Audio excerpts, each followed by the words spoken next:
इसका recording studio Ekangar सराय।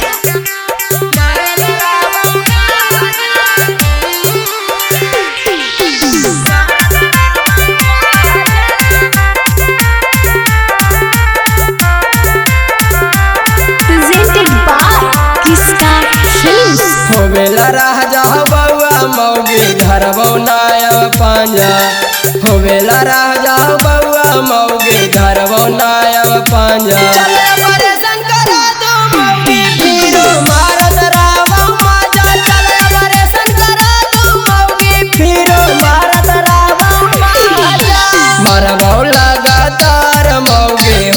देवो नागा मरबो लगातार मौगे होवे न देवो नागा।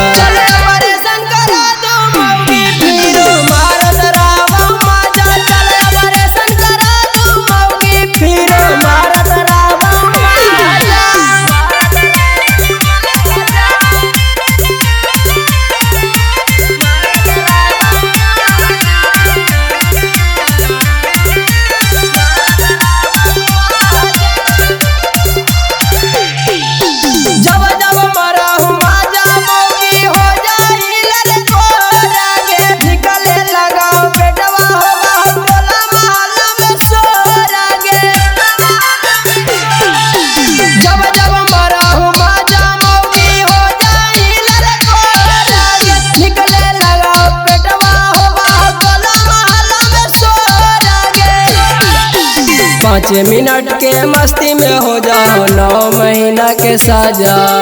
5 मिनट के मस्ती में हो जाओ 9 महीना के साजा।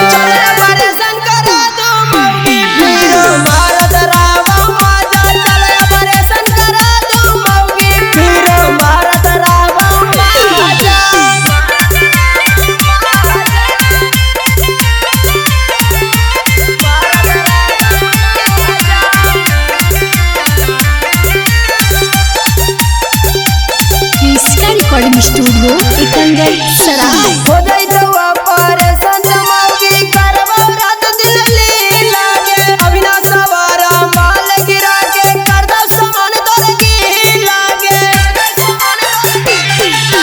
हो जाई तो ऑपरेशन मौगी करबो रात दिल ली लागे। अविनाश सवारा माल गिरा के कर दो समान तोर की लागे। पूजा वाला परताप बजैतो हाउ बाला बाजा। पूजा वाला परताप बजैतो हाउ बाला बाजा।